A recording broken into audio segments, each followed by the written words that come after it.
గెలవడం కోసం, వాళ్ళతో యుద్ధం చేయడం కోసం కురుక్షేత్ర సంగ్రామ భూమికి దూరంగా వెళ్ళాడు.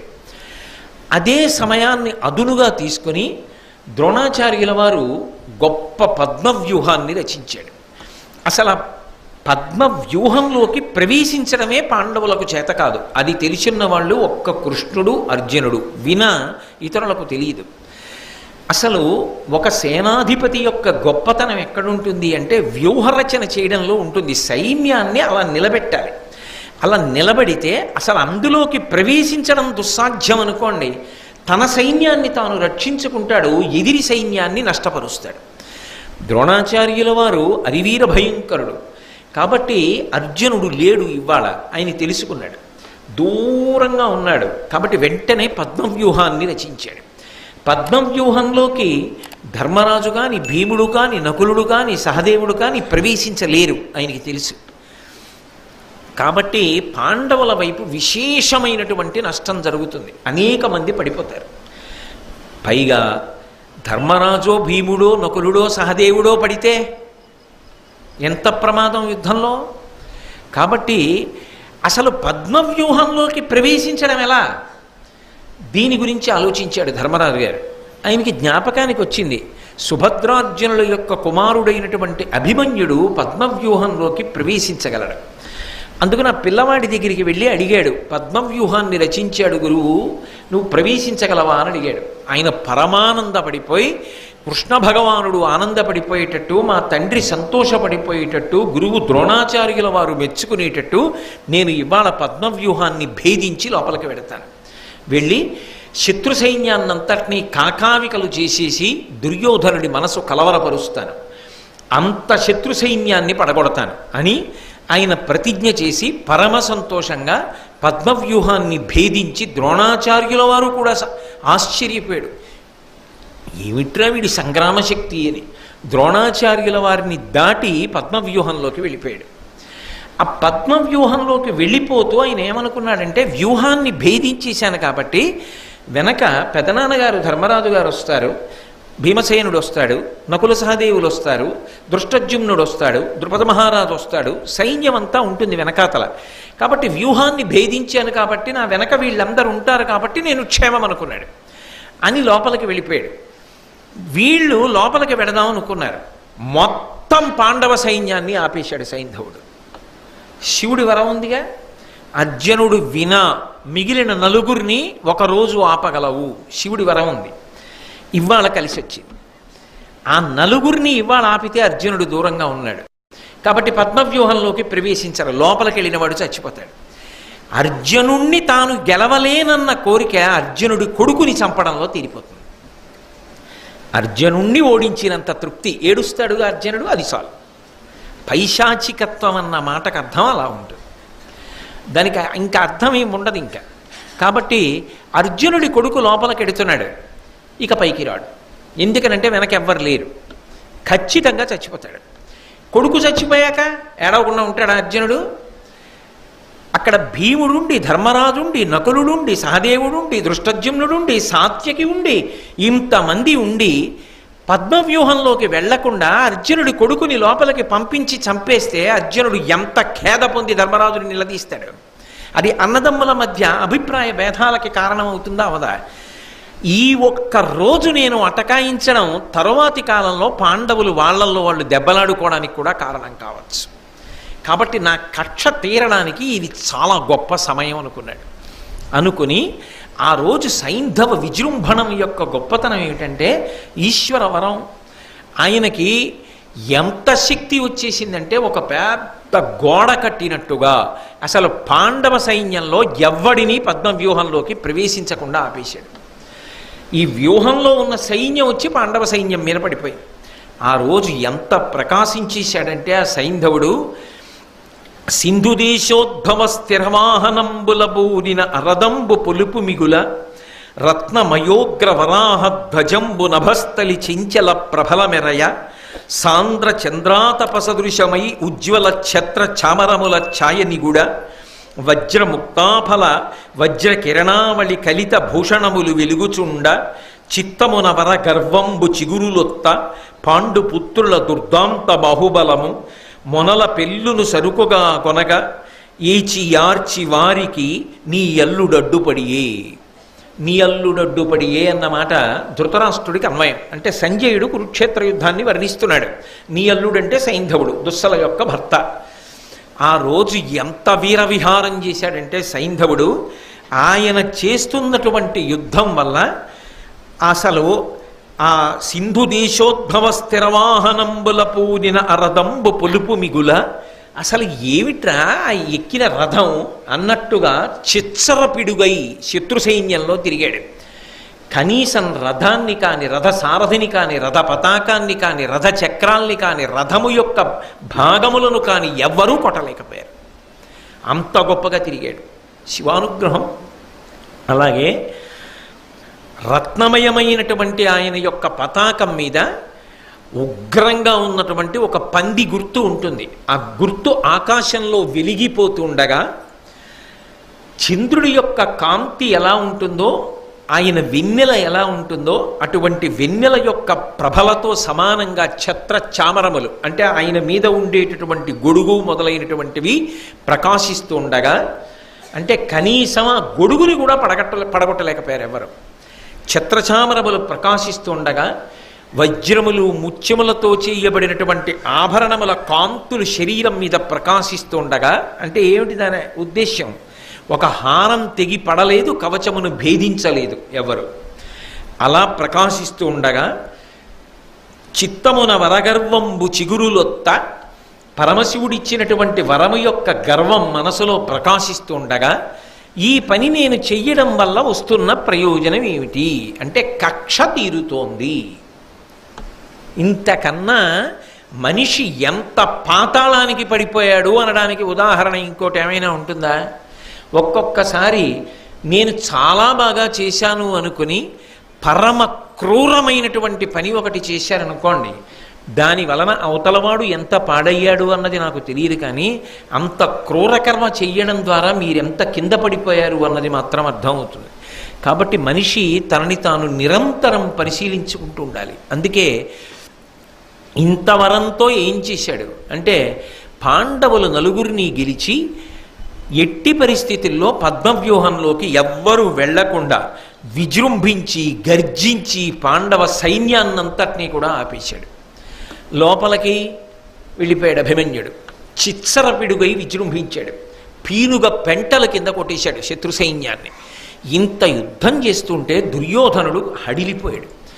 వాళ్ళేదో పద్మవ్యూహ రచన చేశాడు ఆచార్యుడు, అవతల పాండవులు ఎవరూ లోపల ప్రవేశించలేదు, అర్జునుడు దూరంగా ఉన్నాడు, కాబట్టి మనం శత్రు సైన్యాన్ని మట్టు పెడతామంటే ఒక్క అభిమన్యు కుమారుడు మన సైన్యాన్నంతటినీ మట్టు పెడుతున్నాడు.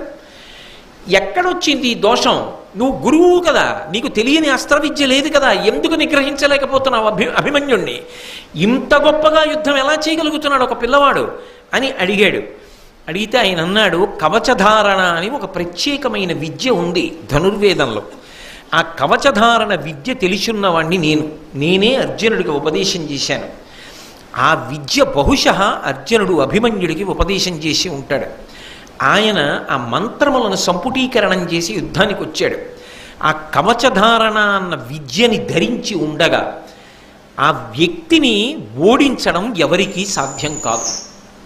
అందుకే ఇవాళ అభిమన్య కుమారుడు కవచధారణ చేసి వచ్చి ఉన్నాడు కాబట్టి ఆయనని ఓడించడం నాకు కాదు, ఈ వైపు సైన్యంలో ఎవ్వరికీ సాధ్యం కావట్లేదు. దీనికి విరుగుడు ఒక్కటే ఒక్కటి ఉన్నది. ఏది చేసైనా సరే మనం ఆయన చేతిలో ఉన్నటువంటి విల్లు విరిగిపోవాలి. ఆ విల్లు పని చేయకూడదు. విల్లు విరిగితే కవచధారణ విద్య కాపాడలేదు. కాబట్టి విల్లు విరిగిపోవాలి. అలా చెయ్యగలరా? విల్లు విరగనంత కాలం ఇంద్రుడు కూడా ఏమీ చేయలేడు. విలువిద్య నియమం ఏమిటి? ఎదురుగుండా నిలబడి యుద్ధం చెయ్యాలి కదా. ఈ మాట ద్రోణుడు దుర్యోధనుడికి చెప్తుంటే విన్నారు.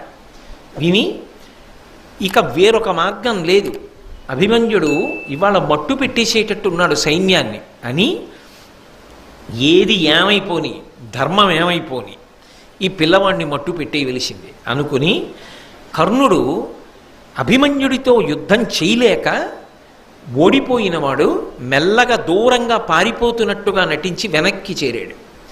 వెనక్కి చేరి వెనక నుంచి అభిమన్యుడు చూడకుండా బాణప్రయోగం చేసి వింటి నారి తెగిపోయేటట్టు చేశాడు. ఆ వింటి నారి తెగిపోయింది. తెగిపోగానే చేతిలో ఉన్న ధనస్సు పనిచేయలేదు. ధనస్సు పని చేయకపోవడం చూసి వెంటనే ఎదురుగుండా ఉన్న ద్రోణుడు బాణములు వేసి గుర్రాలు పడగొట్టేశాడు. ఇది ఎంతసేపట్లో? కను రెప్ప వేసి తెరిచేటంతట్లో కుట్ర చేసి వెనక నుంచి కర్ణుడు బాణప్రయోగం చేశాడు. ముందు నుంచి ద్రోణుడు గుర్రములను పడగొట్టాడు. వెంటనే కృపాచార్యుడు బాణప్రయోగం చేసి సారథిని చంపేశాడు. కృపాచార్యుడు సారథిని చంపాడు. అశ్వత్థామ, కృతవర్మ, శకుని, బాహ్లికుడు నలుగురు 4 వైపుల నుంచి ఒకేసారి బాణములు వేసేశారు. అవతల వైపు నుంచి ద్రోణాచార్యుడు, కర్ణుడు ఇంతమంది దగ్గరికి వచ్చి ఒక పిల్లవాడని కూడా చూడకుండా, అరేరే ఒకళ్ళం యుద్ధం చెయ్యాలని చూడకుండా రథం విరిగి కింద పడిపోయిన పిల్లాన్ని ఇంతమంది చుట్టుముట్టి కొట్టేశారు. ఆయన కత్తి పట్టుకుని పైకి ఎగిరాడు. ఎగిరి ఎందరినో దునుమాడుతున్నాడు. ఇది చూసి మళ్ళీ బాణప్రయోగం చేసి కింద పడగొట్టారు. కింద పడగొడితే పడిపోయిన రథ చక్రాన్ని తీసి ఆ చక్రంతో కొన్ని వేల మందిని చంపాడు. ఇక సాధ్యం కాదని అందరూ కలిసి ఒక క్రూర మృగం పొదలో దూరితే అన్ని వైపుల నుంచి బాణాలు వేసి కొట్టి ఎలా చంపేస్తారో అలిసిపోయి నెత్తురోడుతున్న పిల్లవాణ్ణి అధర్మమని కూడా చూడకుండా మొత్తం కురువీరులందరూ చుట్టూ నిలబడి అన్ని వైపుల నుంచి బాణములు వేసి కత్తులతో పొడిచి చంపేశారు. ఆ పిల్లవాడు రణభూమి యందు పడి ప్రాణములు విడిచిపెట్టాడు. ఛీ అని నిరసించారు ధర్మం తెలిసిన వాళ్ళందరూ. దుర్యోధనుడు మాత్రం సంతోషించాడు. అభిమన్యుణ్ణి మట్టుపెట్టాను. సైంధవుడు పరమానందపడిపోయాడు. అర్జునుడి కొడుకు మరణించాడు. చాలు నాకు. పాండవులు నలుగురిని ఇవాళ నేను ఆపడం వల్ల నా జీవితంలో ఒక మహాప్రయోజనాన్ని మూటకట్టుకున్నాను. అంత అల్పమైన క్రూరమైన సంతోషాన్ని పొందుతారు కొంతమంది. తుట్టతుదకు ఏం మూట కట్టుకుంటారంటే దాని వలన వచ్చే ప్రయోజనం ఏమిటంటే యుగాలు మారిపోయినా శాశ్వతమైన అపకీర్తి నిలబడిపోతుంది. జీవితాలు అలా పరిసమాప్తం అవుతాయి. అది కోరుకోనివాడు అలా ప్రవర్తించకూడదు. కాబట్టి అందుకే మనకి ఇప్పటికీ కూడా సైంధవుడిలా అడ్డుపడ్డాడు రా అన్న సామెత తెలుగులో మిగిలిపోయింది. యుద్ధం అయిపోయింది, చీకటి పడిపోయింది, ఎవరి శిబిరానికి వాళ్ళు వెళ్ళిపోయారు. ధర్మరాజు గారి శిబిరంలో చీకటి ఛాయలు, అశుభ సూచనలు, అందరూ ఏడుస్తున్నారు, బాధపడుతున్నారు. అర్జునుడు తిరిగి వచ్చాడు. తిరిగి వచ్చి లోపలికెడుతున్నప్పుడు దుశ్శకునములు కనబడ్డాయి. తిన్నగా అన్నగారైనటువంటి ధర్మరాజు గారి యొక్క శిబిరంలోకి ప్రవేశించి గొగ్గోలు పెట్టి ఏడుస్తున్న ధర్మరాజుని చూశాడు. భయపడ్డాడు. దుశ్శకునములు చూసి ధర్మరాజ భీమ నకుల సహదేవుల్లో ఎవరికీ ఇబ్బంది కలగలేదు కదా అని.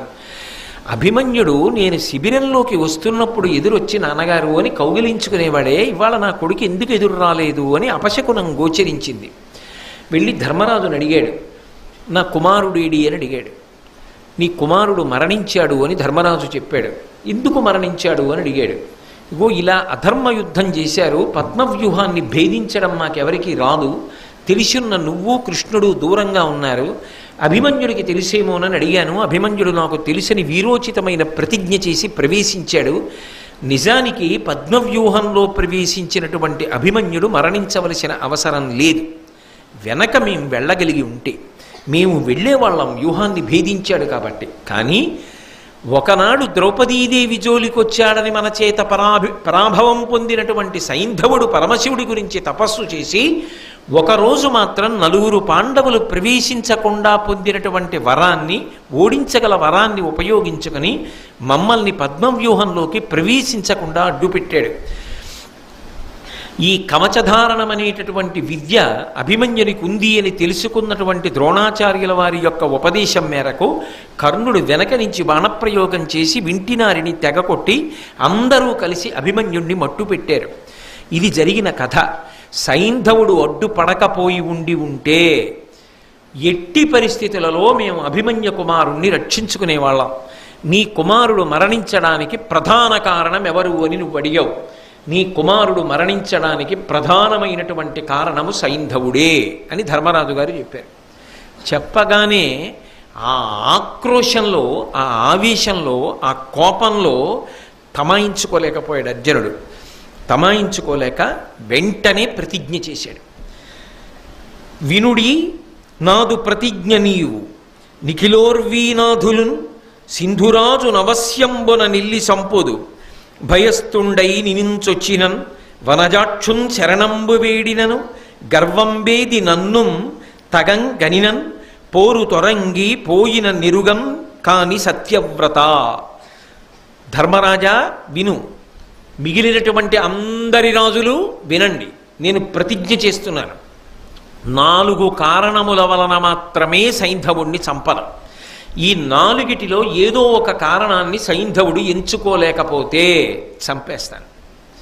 అప్పుడు కూడా ఎంత ధర్మం పాటించాడో చూడండి. ఏది ఏమైనా చంపేస్తానని అనలేదు అర్జునుడు. 4 కారణములను దాటితే చంపుతాను. ఏమిటా 4 కారణములు? వినుడి నాదు ప్రతిజ్ఞ నీవు నిఖిలోర్వీనాథులం సింధురాజు నవశ్యంబు నిల్లి సంపొదు భయస్థుండై నినించొచ్చినన్. అన్నయ్య, ఒకవేళ భయపడి వచ్చి నీ కాళ్ళ మీద పడి శరణు క్షమించమని అడిగితే నువ్వు ఉదారుడవై అలాగేలే సైంధవ మాకు బావవి కదా అని గతంలో మన్నించినట్లుగానే ఒకవేళ నువ్వు మన్నించి విడిచిపెడితే నా కొడుకు చనిపోయినా వాడి జోలికెళ్ళను, వదిలిపెడతా. నిన్ను శరణాగతి చేస్తే వదిలిపెట్టేస్తాను. భయస్థుండై నినుంచొచ్చినన్ వనజాక్షున్ శరణంబు వేడినను. మహానుభావుడు పద్మముల వంటి కందులు కలిగినటువంటి ఈ కృష్ణ పరమాత్మ యొక్క పాదములు పట్టుకుని శరణాగతి చేసినా సరే నేను అతని జోలికి వెళ్ళను. ఎందుకనంటే కృష్ణుడు బంధువు, సఖుడు, పరమాత్మ, చుట్టము. మనకు ఆయన కానిదేదీ లేదు. ఆయన కాళ్ళు పట్టుకుంటే నేను సైంధవుణ్ణి చంపను. అలాగే గర్వంబేది నన్ను తగం కనినం. ఒకవేళ నా దగ్గరికే వచ్చి అయ్యా నా తప్పైపోయిందని చెప్పేసి గర్వాన్ని, అతిశయాన్ని విడిచిపెట్టి ప్రార్థన చేసినా కూడా చంపను, వదిలిపెట్టేస్తాను. ఏమి ఉదార హృదయులండి వాళ్ళు, ఏమి ధర్మం వాళ్ళది, ఏమి క్షమించగలిగినటువంటి విశాల హృదయాలు వాళ్ళవి. వాళ్ళ హృదయాలు అమృతం చేత తడిసిపోయిన హృదయాలు. యువతల వాళ్ళవి పాషాణ హృదయాలు, హాలాహలం చేత తడిసిపోయిన హృదయాలు. కాబట్టి నా కాళ్ళు పట్టుకున్నా సరే నేను వదిలిపెడతాను. మన కాళ్ళు పట్టుకోవడం కష్టంగా ఉంటే, నీ కాళ్ళు పట్టుకోవడం, కృష్ణుడి కాళ్ళు పట్టుకోవడం, నా కాళ్ళు పట్టుకోవడం కష్టం అనిపిస్తే బోరు తొరంగిపోయినను, పోరులోంచి అంటే యుద్ధంలోంచి విడిచిపెట్టేసి ఇక నేను యుద్ధం చెయ్యను అని వెన్ను చూపించి యుద్ధరంగానికి రాకుండా వెళ్ళిపోయినా సరే నేను వాడి జోలికి వెళ్ళను, వదిలిపెట్టేస్తాను. ఈ 4టిలో ఏది చేసినా సరే నేను సైంధవుడి జోలికి వెళ్ళను. ఈ 4టిలో ఏది చేయకపోతే మాత్రం వదిలిపెట్టను. ఈ 4 చెయ్యకుండా ఇంకా ప్రతీకార ధోరణితో నన్నేదో చేయగలదని అనుకుంటే రేపు యుద్ధానికి ఎడతాను. రేపు ఎక్కడికో వెళ్ళనుగా, కురుక్షేత్ర సంగ్రామ భూమిలోకి వెడతా. గురువుగారు ద్రోణుడే కాదు, ఎన్ని వేల మంది అయినా సరే అడ్డురాని కురుయోధులు, నాకేమీ ఇబ్బంది లేదు. బాలధ్వంసకు ఆ దుశ్శీలుంకాచుటకు నన్ను చెనకిన అస్త్రజ్వాలల కౌరవ యోధుల దూలించుచు వాని గవియుదున్ జటులగతిన్.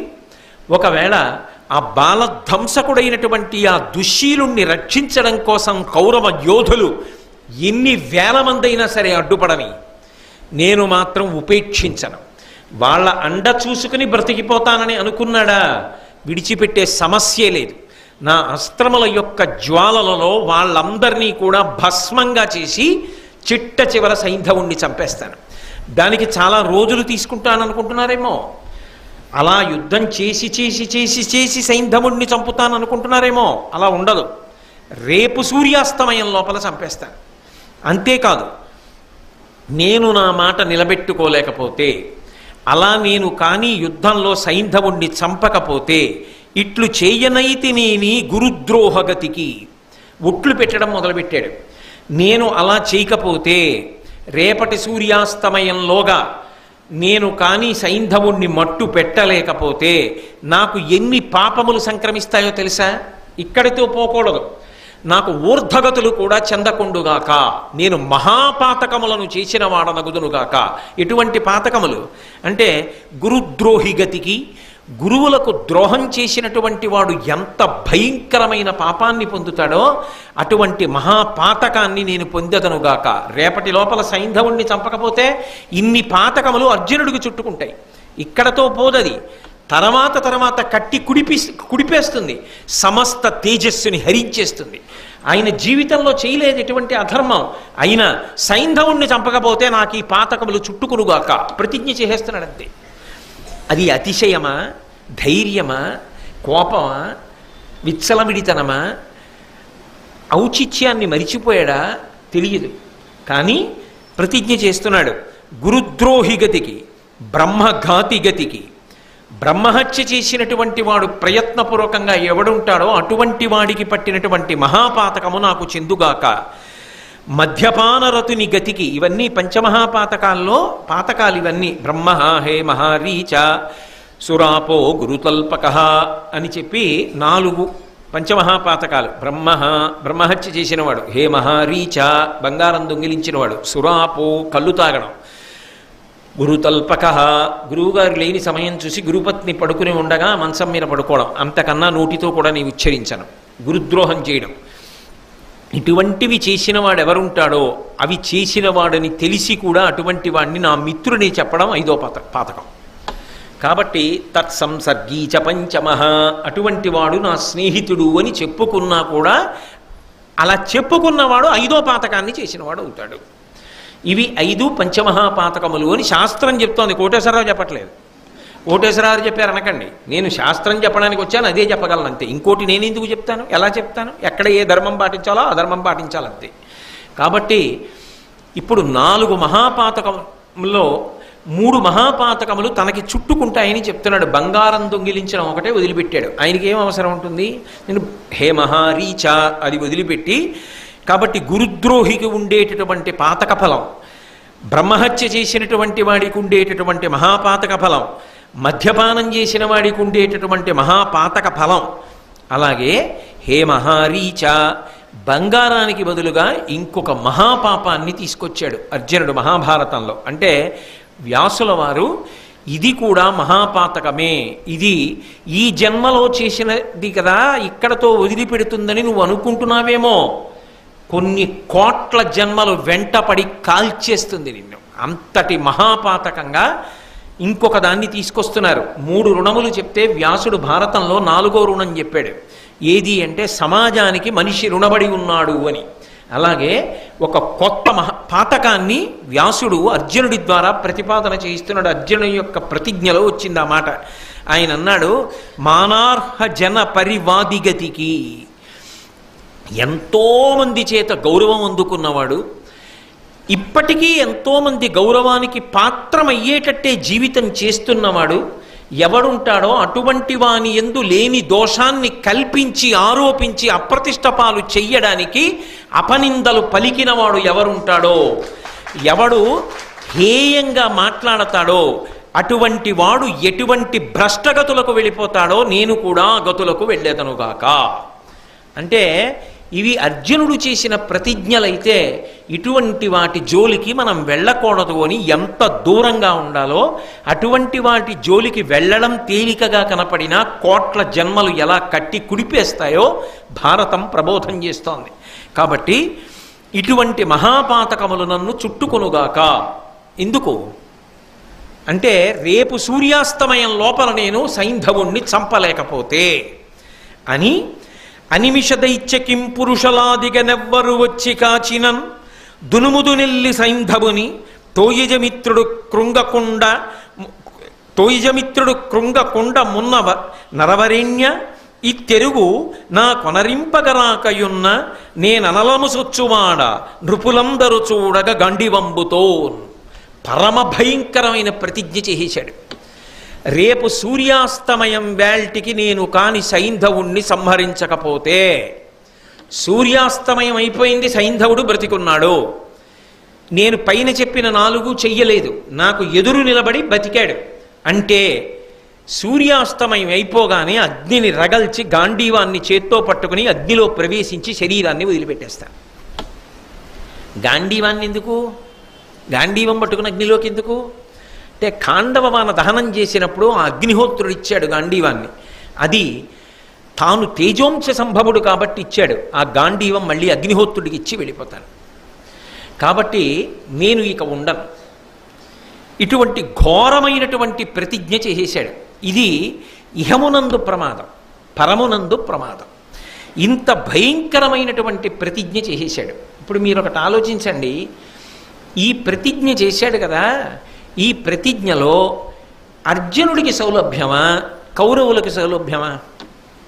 కౌరవులకే సౌలభ్యం. వాళ్ళు అర్జునుడిని చంపక్కర్లేదు, సైంధవుణ్ణి వ్యూహంలో దాచగలిగితే చాలు. మేము దాచలేమనుకోవడానికి అటు పక్క సర్వసైన్యాధిపతి ద్రోణాచార్యుల వారు. ద్రోణుడే నిలబడితే వ్యూహాన్ని పన్ని ఎదురుగుండా నిలబడ్డాడనుకోండి, అర్జునుడు దాటగలడా? శిష్యుడు. ఎందుకంటే ధర్మం పాటిస్తాడు. అంత తొందరగా చేయడు. ఒక బాణం వేస్తే ఓ బాణం వేస్తాడు, 2 బాణాలు వేస్తే 2 బాణాలు వేస్తాడు, 3 బాణాలు వేస్తే 3 బాణాలు వేస్తాడు. ఈలోగా సూర్యుడు కదిలిపోతాడు. అక్కడ సమయం దాటిపోతుంటే అయిపోయిందంతే. సూర్యాస్తమయం అయిపోయింది అనుకోండి. పోనీ ద్రోణుడు వ్యూహరచన నైపుణ్యం లేనివాడా? ఆయన దగ్గర కదా వీళ్ళందరూ నేర్చుకున్నది. అవతల వైపు ద్రోణుడు తక్క వీరులు లేరా? అశ్వత్థామ ఉన్నాడు, బాహ్లికుడు ఉన్నాడు, శకుని ఉన్నాడు, శల్యుడు ఉన్నాడు, ఆ పైన ఇతరమైనటువంటి వీరులు అశ్వత్థామ ఉన్నాడు, కృపాచార్యుల వారు ఉన్నారు, కృతవర్మ ఉన్నాడు. ఇంతమంది వీరులు ఉన్నారు. ఇంతమంది వీరులు చుట్టూ రక్షణ వలయంగా నిలబడి సాయంకాలం వరకు సైంధవుణ్ణి కాపాడుకోగలిగితే చాలు. వాళ్ళు ఏం చేయక్కర్లేదు. అర్జునుణ్ణి దగ్గరికి రాకుండా ఆపగలిగితే చాలు, అయిపోయిందంతే యుద్ధం. ఎందుకో తెలుసా? అర్జునుడు చనిపోతాడు. అర్జునుడు చనిపోయాడు అనుకోండి, ఇంకేం యుద్ధం? అర్జునుడు లేకుండా కృష్ణుడు ఒక క్షణం బ్రతకడు. కాబట్టి కృష్ణుడు వదిలేస్తాడు శరీరం, అవతార పరిసమాప్తి చేసేస్తాడు. కృష్ణుడు అర్జునుడు వెళ్ళిపోయాక ఇంకా ధర్మరాజు, భీముడు, నకులుడు, సహదేవుడు, దుర్యోధనుల్లో బ్రతికుంటారని మీరు అనుకుంటున్నారా? ఉండరు. తమ చేతికి మట్టి అంటుకోకుండా అయిపోయింది యుద్ధం. మొత్తం పాండవ సైన్యాలు కాకావికలైపోతాయి. వాళ్ళంతటా వాళ్లే చచ్చిపోతారు అంతే అందరూ. ఎంత గొప్ప అవకాశం కౌరవులకి ఇచ్చేశాడు అర్జునుడు. తనని తాను ప్రమాదంలోకి తోసేసుకున్నాడు. సైంధవుడు భారతంలో తనంత తాను అనుకోకుండా సాధించినటువంటి గొప్ప సావకాశం. ఇప్పుడు మీరు ఒకటి ఆలోచించండి. దుర్యోధనుడు తెలివి తక్కువ వాడు కాడు కదా. సైంధవుడు బాబోయ్ నాకెందుకు అర్జునుడు చంపేస్తాడు, నేను వెళ్ళిపోతానంటే ఒప్పుకుంటాడా? నేను ధర్మరాజు గారి కాళ్ళ మీద పడతానంటే ఒప్పుకుంటాడా? కృష్ణుడి కాళ్ళ మీద పడతానంటే ఒప్పుకుంటాడా? అర్జునుడి కాళ్ళ మీద పడతానంటే ఒప్పుకుంటాడా? ఒప్పుకోడు. ఎందుకని? అవకాశం తనకుంది, అందుకని వెళ్ళనివ్వడు సైంధవుణ్ణి. నీకెందుకురా మేము కాపాడుతా ఉంటాడు అంటాడా? అన్నవాడు ఏం చేస్తాడు? ఖచ్చితంగా ప్రయత్నిస్తాడు సైంధవుడు దొరకకుండా. సైంధవుడు దొరకకుండా ఆపగలిగాడు అనుకోండి సూర్యాస్తమయం వరకు, అయిపోయిందంతే. పాండవ పక్షం వైపు ఎవరు ఊహించడానికి వీలు లేనంత భయంకరమైనటువంటి నష్టం జరిగిపోతుంది. కాబట్టి ఇప్పుడు ఈయన ఈ ప్రతిజ్ఞ చేసి గొప్పగా దేవదత్తమనబడేటటువంటి శంఖాన్ని పూరించాడు. వెంటనే కృష్ణ పరమాత్మ పాంచజన్యాన్ని పూరించాడు.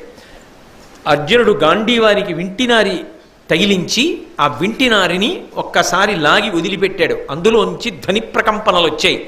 దుర్యోధనుడి యొక్క శిబిరంలో వినబడింది. హడిలిపోయారు. కృష్ణార్జునుడు శంఖం పూరిస్తున్నారు, గాంధీవధ్వనొస్తోంది. ఇవాళ అభిమన్యుణ్ణి మట్టు పెట్టాం మనం, ఏమవుతుందో ఏమిటో, ఎంత ఉగ్రులవుతారో అని. అటువైపు గూఢచారులు ఉంటారు, ఇటువైపు గూఢచారులు ఉంటారు. వెంటనే చారులు గబగబా వెళ్ళి అవతల శిబిరంలో చెప్పారు. దుర్యోధనుడు మహాసంతోషంలో ఉన్నాడు ఆ రోజున. ఎందుకని అంటే అభిమన్యుణ్ణి చంపారు. ఒక మహావీరుడు చచ్చిపోయాడు. అర్జునుడు మానసికంగా దెబ్బతిన్నాడు. ధర్మరాజు ఏడుస్తున్నాడు, నకుల సహదేవులు ఏడుస్తున్నారు, సుభద్ర ఏడుస్తోంది, ద్రౌపదీదేవి ఏడుస్తోంది, ఉత్తర ఏడుస్తోంది.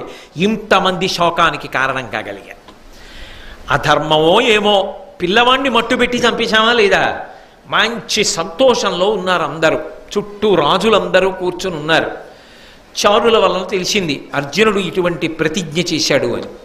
వెంటనే సైంధవుడు కాళ్ళు వణికిపోయి ఒళ్ళంతా చెమటలు పట్టేసి హడిలిపోతూ దుర్యోధనుడి దగ్గరికి వెళ్ళాడు.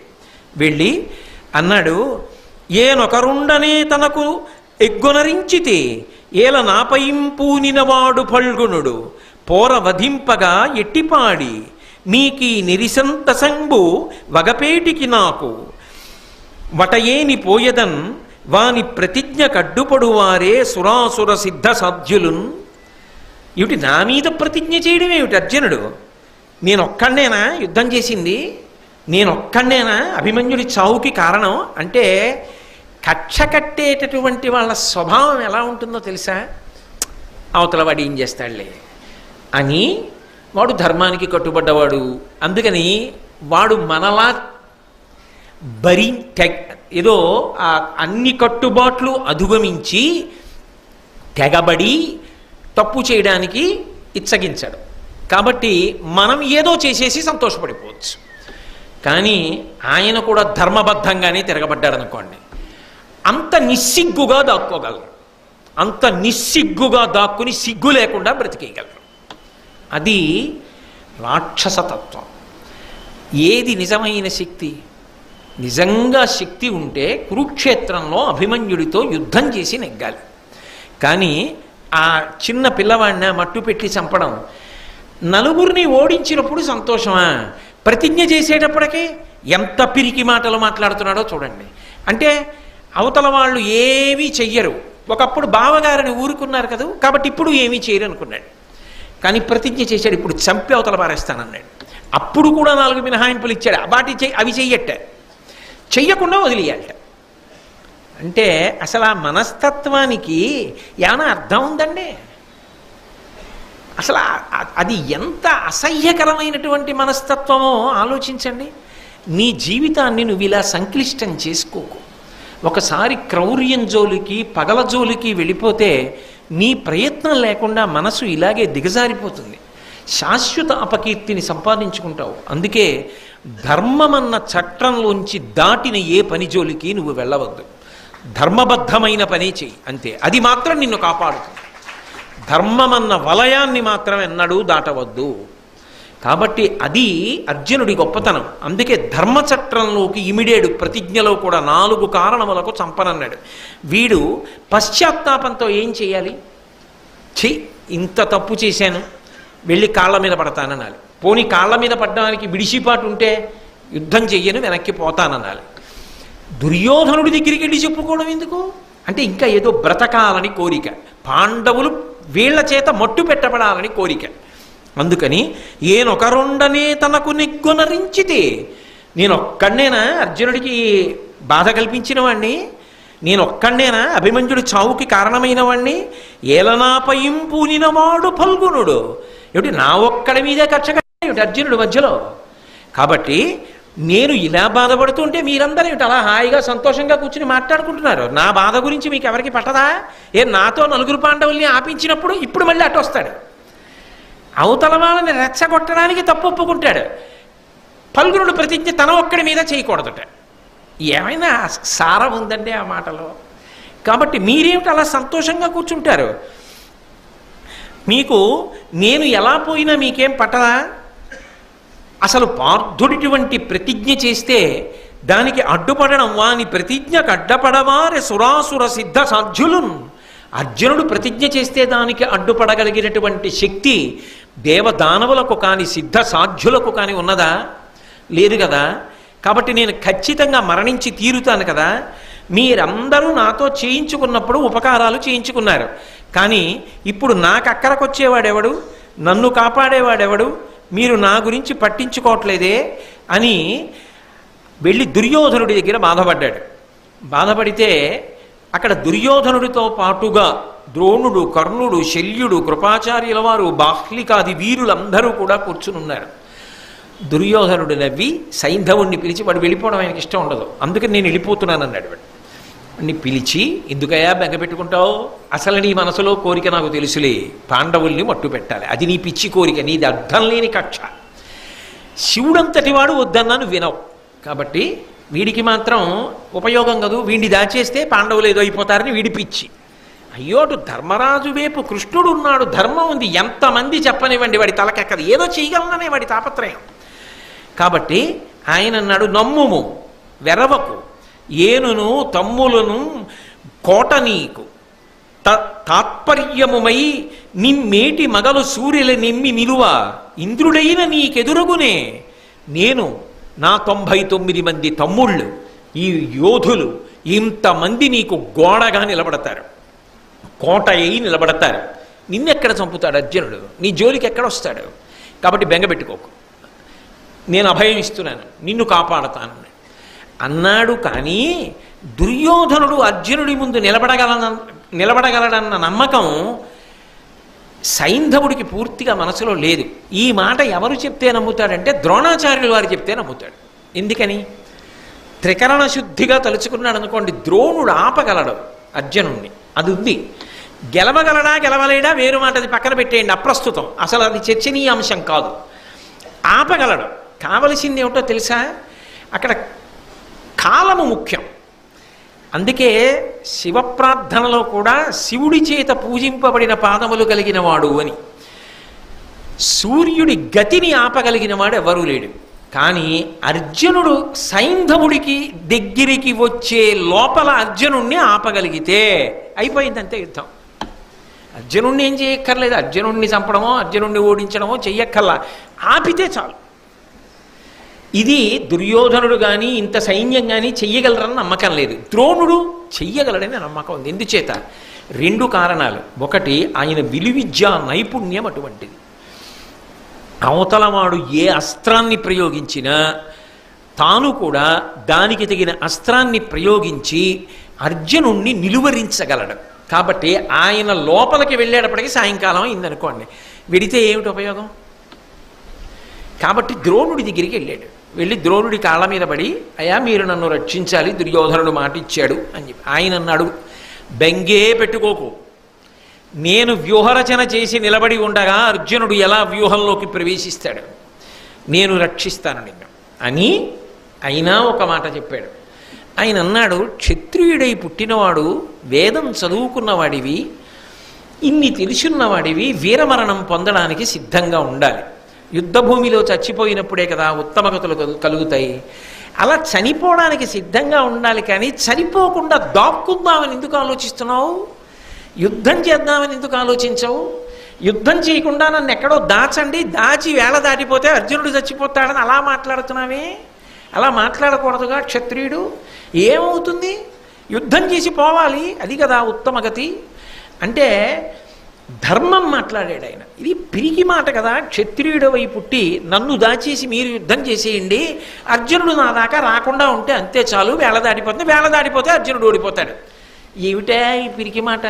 అంత బాగులేదే అన్నాడు. మీకు బాగుండకపోతే నాకు మీ మాట బాగుంది, మీరు రక్షిస్తానన్నారుగా, అంతే చాలు. ఇప్పుడు ఆయనకు అర్థమైంది, సైంధవుడు యుద్ధానికి తెగబడి ముందుకు రాడు, నిన్ననొస్తాడు. ఎందుకంటే వరం ఉంది కదూ, అర్జునుడు లేడు కదూ, అందుకొస్తాడు. ఇవాళ రాడు, ఎందుకంటే అర్జునుడు ప్రతిజ్ఞ చేసి ఉన్నాడు కదూ, ప్రతీకార ధోరణితో ఉన్నటువంటి సింహంలా ఉన్నాడు కదూ, ఎదురు కూడా పడ్డాం. ఆయనే ఇన్ని వెతుక్కుంటూ రావాలి. ఈయన బలహీనత తెలిసిపోయింది ద్రోణాచార్యుల వారికి. ఇక మరునాడు పొద్దున్న యుద్ధభూమిలో కలుసుకోవాలి. నువ్వేం బెంగపెట్టుకోకు, వెళ్ళి పడుకో నిశ్చింతగా, నేనున్నాను కదూ, నేను చూసుకుంటాను, నువ్వు హాయిగా రక్షింపబడతావు. సూర్యాస్తమయం వేళటికి అర్జునుడు నీ దగ్గరికి రాలేడు, నిన్ను చెనకడు, సరేనా? వెళ్ళి పడుకో అన్నాడు. ద్రోణుడు మాటిచ్చాడు, సంతోషంగా వెళ్ళిపోయాడు. అక్కడ అర్జునుడు కొడుకు కోసం శోకించాడు, కృష్ణ పరమాత్మ ఊరడించాడు, సుభద్రని ఊరడించాడు, ఉత్తరని ఊరడించాడు, ద్రౌపదీదేవిని ఊరడించాడు. అంతా అయిపోయింది, బాగా చీకటి పడిపోయింది. అప్పటిదాకా దేవదత్తం పూరించాడు, గాంధీవాన్ని టంకారం చేశాడు, అన్నీ బాగున్నాయి. ఆఖరణ మనసులో చాలా దుఃఖం బయలుదేరింది.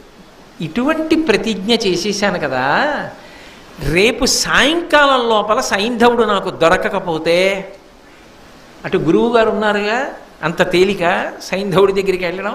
గురువుగారు అభయం ఇవ్వకుండా ఉంటారా? చారులు వచ్చి చెప్పారు, ద్రోణుడు అభయం ఇచ్చాడు, దుర్యోధనుడు అభయం ఇచ్చాడు. దొరుకుతాడా సైంధవుడు? దొరకకపోతే గాంధీవంతో సహా అగ్ని ప్రవేశం చెయ్యాలిగా. నేను ప్రవేశించాక కృష్ణుడు ఉండడుగా, కృష్ణుడు ఉండకపోతే మిగిలిన అన్నదమ్ములు ఉండరుగా. ఉండనప్పుడు తాము దారుణంగా యుద్ధం నుంచి వెళ్ళిపోయినట్టేగా, దుర్యోధనుడు గెలుస్తాడుగా. ఒక్క సైంధవుడి కోసం ఇంత ప్రతిజ్ఞ ఎందుకు చేశాను అని. కానీ కృష్ణుడు ఉన్నాడుగా, శర తీరిపోయాడు. కానీ కృష్ణ భగవానుడు అర్జునుడి దగ్గరికి వచ్చాడు. వచ్చి అన్నాడు, బావా, ఇందాక సంతోషంగా దేవదత్తం పూరించావు, నేను పాంచజన్యం పూరించాను సంతోషపెట్టడానికి. గాంధీవానికి నారి కట్టావు, టంకారం చేశావు, సంతోషించాను. ప్రతిజ్ఞ చేసే ముందు నన్ను ఎందుకు అడగలేదు బావా అన్నాడు. అంటే ఆయన అన్నాడు, అసలు నువ్వు ఉన్నావని కదా నేను ప్రతిజ్ఞ చేసింది, నువ్వు ఉన్నావని నమ్మి నేను ప్రతిజ్ఞ చేశాక నిన్ను అడగడం ఎందుకు బావా. నా చేతిలో గాంధీవం ఉండగా, నేను యుద్ధభూమికి రథం మీద బయలుదేరగా, నువ్వు నాకు సారథివై సారథ్యం చేస్తుండగా శంకరుడు రథాన్ని తప్పిస్తాడా? తప్పించడు కదా. ఎన్ని లక్షల మంది అయినా సరే కురువీరులు అడ్డొచ్చినా నువ్వు నాకు సారథ్యం చేస్తుండగా, నీ రక్షణలో నేనుండగా వాళ్ళు నన్ను చెనకగలరా? సైంధవుడు నాకు దొరకడా? అంతమందిని శలభాల్ని దీపం పడగొట్టినట్టు పడగొట్టేస్తాను బావా, కాబట్టి భయం ఎందుకు, నేను సంతోషంగా ఉన్నానన్నాడు. అని హాయిగా వెళ్ళిపోతున్నాడు. వెళ్ళిపోతుంటే తన మందిరంలోకి వెళ్ళినటువంటి కృష్ణ పరమాత్మ మళ్ళీ తిరిగి వచ్చాడు. తిరిగి వచ్చి, అర్జున, ప్రతిరోజు రాత్రి వేళ పడుకోబోయే ముందు అస్త్రములన్నింటినీ కూడా అక్కడ పెట్టి త్రయంబక పూజ అని పరమశివుణ్ణి ఉద్దేశించి పూజ చేసి పడుకుంటావు కదా, ఇవాళ నువ్వు ఆ పూజ చేశావా అని అడిగాడు. చెయ్యలేదు అన్నాడు. రేపటి రోజు చూస్తే అత్యంత క్లిష్టమైన కాలం. అవతల సైంధవుణ్ణి సూర్యాస్తమయం లోపల సంహరించాలి. నువ్వు ఇవాళ పూజ చేయడం మానేసి పడుకుంటున్నావు. వెంటనే పూజ చేయమని తానే దర్భాసనాలు వేయించి చుట్టూ అస్త్రములనన్నింటినీ పెట్టించి తాను అక్కడ ఉండి అర్జునుడి చేత త్రయంబక పూజ చేయించాడు. ఆ త్రయంబక పూజ చేసినప్పుడు చిత్రం ఏమిటంటే, కొడుకు చనిపోయాడు, ఇంత ప్రతిజ్ఞ చేశాడు, రేపటి రోజు ఎలా ఉంటుందో మనసు ఆందోళనతో ఉంది. మనసు నిలబెట్టడం కష్టం కదూ. నాకు శివుడు కృష్ణుడే, నాకు శివుడు వేరొకడు కాదు, నేను నమ్ముకున్న కృష్ణుడే శివుడు. అందుకని గంధం సమర్పయామి అన్నప్పుడు మనసులో కాదు పరమశివుడి పాదములు స్మరించి పుయ్యాలి. ఇవాళ నా మనసు అలా నిలబట్టలేదని కృష్ణుడి యొక్క పాదములకు గంధం పూశాడు.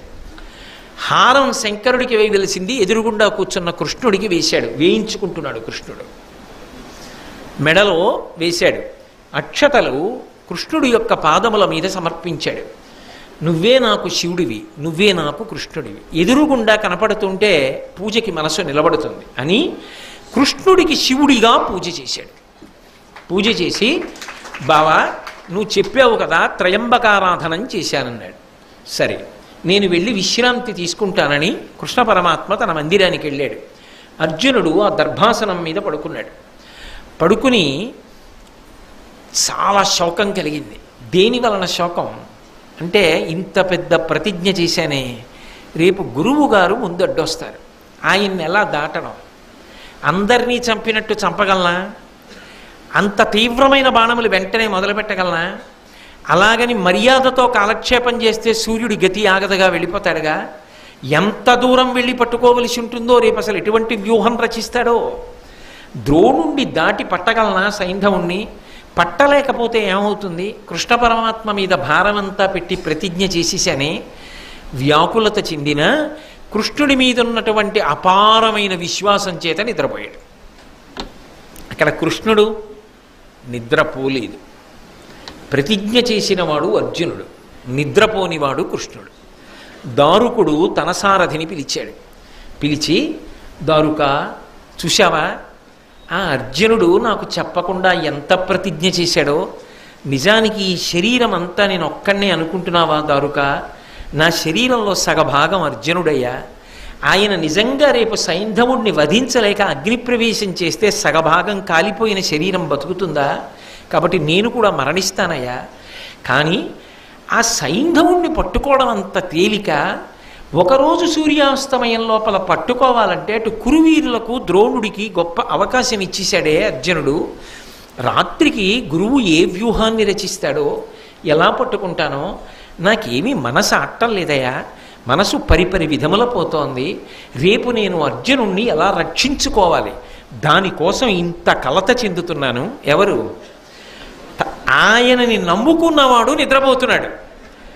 తనని నమ్ముకున్నవాడు నిద్రపోతుంటే వాణ్ణి ఎలా రక్షించాలని పరమాత్మ నిద్రమాని తిరుగుతున్నాడు. అది భగవంతుని యొక్క అనుగ్రహం. అందుకే నేనన్నా, భారతంలో ఈ ఘట్టం లాంటి ఘట్టం నాకు ఇంకొకటి కనపడలేదు అన్నాను. కలలోనంతన్మున్నెరుంగని మహాకష్టాత్ముడైనట్టి దుర్బలుడాపత్ సమయంబునన్ నిజపదాబ్జాతంబు ఉల్లంబునం తలపన్ అంతని వచ్చి ఆర్తిహరుడై తన్నైన ఇచ్చున్ సునిశ్చల భక్తిభావములను భజించు వారికెటడే సంపద్విశేషోన్నతుల్ అంటుంది కుచేలుడి భార్య. కలలో కూడా భగవంతుడి పేరెత్తనటువంటి వాడు కూడా చాలా గొప్ప ఆపద సంభవించినప్పుడు అప్పటి వరకు భగవంతుడి పేరెత్తని వాడు భగవంతుణ్ణి స్మరించి ఒక్కసారి ప్రార్థన చేస్తే, శరణాగతి చేస్తే పరుగు పరుగున వచ్చి రక్షించేటటువంటి స్వభావము కలిగినటువంటి పరమాత్మ నిరంతరము ఆయన పాదములను పట్టి ప్రార్థన చేసేటటువంటి వాళ్ళని రక్షించడానికి పూనుకుని వచ్చి కాపాడడం, తనని తానైనా ఇచ్చేసుకుంటాడే. ఎప్పుడో ఒక్కసారి భక్తితో స్మరించిన వాళ్ళకి నిరంతరము ఆయన పాదములను పట్టుకున్న వాళ్ళని రక్షించడానికి ఆయన విశ్వప్రయత్నం చేసేటటువంటి వాడు కాడా అంటుంది కుచేలుడి ఇల్లాలు. అందుకని అర్జునుడి కోసం అంత పరితాపాన్ని పొందాడు మహానుభావుడు. అంత పరితాపాన్ని పొంది ఒక్క నిమిషం హంసతూలిక ఆ శిబిరంలో ఉన్న ఆసన తన యొక్క శయ్య మీద పడుకున్నాడు. నిద్రపట్టల. మళ్ళీ లేచాడు. మళ్ళీ దారుకుణ్ణి పిలిచాడు. దారుక, రేపు నువ్వు నా రథాన్ని సిద్ధం చెయ్యాలి. ఆ రథానికి శైబ్య, సుగ్రీవ, మేఘపుష్ప, వలాహం అనబడేటటువంటి 4 గుర్రములున్నాయి. అవి కృష్ణుడు వెళ్ళేటటువంటి రథానికి పూంచుతారు. ఆ రథములకు 4 గుర్రములను కట్టు. వాటికి ముత్యాలతో కూడుకున్న బంగారు ఆభరణములను అలంకారం చేయి. తడిపి దాణా పెట్టి వాటిని సిద్ధంగా ఉంచు. రథాన్ని కట్టి పెట్టు. గరుడధ్వజాన్ని ఎగరవేయి. దానికి అంటే ధ్వజం మీద గరుడ చిహ్నం ఉంటుంది. అంటే సాక్షాత్ శ్రీ మహావిష్ణువు. గరుడధ్వజాన్ని ఎగరవేయి. నా సుదర్శన చక్రాన్ని, నా గద కౌమోదికని, నా ధనస్సు శారంగాన్ని, పాంచజన్యం ఇవన్నీ రథంలో పెట్టు. పాంచజన్యం నా దగ్గరే ఉంటుంది, వెళ్ళేటప్పుడు తీసుకెడతాను. నేను ఎప్పుడైనా యుద్ధభూమిలో పాంచజన్యాన్ని నాకు రథం అవసరమని నీకు అర్థమయ్యేటట్టుగా పూరిస్తే ఉత్తర క్షణంలో ఈ రథాన్ని తీసుకుని యుద్ధభూమిలోకి వచ్చేయి. రేపు నువ్వు నాకు సారథి, నేను యుద్ధం చేస్తాను. అంటే ఏమిటి దాని అర్థం?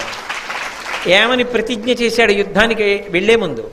నేను ఆయుధం పట్టను, ఏ ఇతర సహాయము ఉండదు, సారథ్యం ఒక్కటే చేస్తానన్నాడు.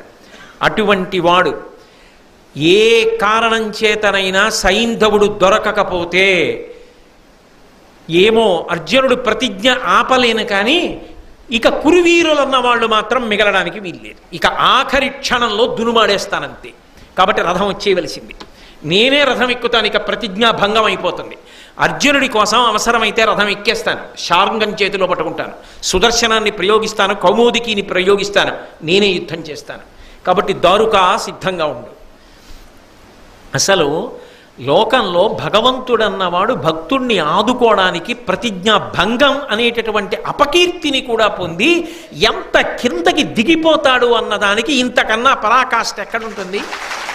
అందుకు కదూ భీష్మాచార్యుల వారు భాగవతంలో చెప్పుకుంటారు. మహానుభావుడు కుప్పించి ఎగసిన కుండలం బులకాంతి గగన భాగం బెల్ల కప్పికొనగా ఉరికిన నోర్వక నుదరంబులో నున్న జగముల వ్రేగున జగతి కదుల చక్రంబు చేబట్టి చనుదించురయమున పైనున్న పచ్చని పటముజార నమ్మి తినాలావు నగుబాటు చెయ్యకు మన్నింపుమని క్రీడి మరల తిగువ కరికి సింహంబు లంఘించు కరణి మెరసి నేడు భీష్ముని చంపుదు నిన్ను కాతు విడువు మర్జున ఎటంచు మద్ది శిఖవృష్టి తెరలి చనుదించు దేవుండు దిక్కు నాకు అని చెప్పాడు భీష్ముడు.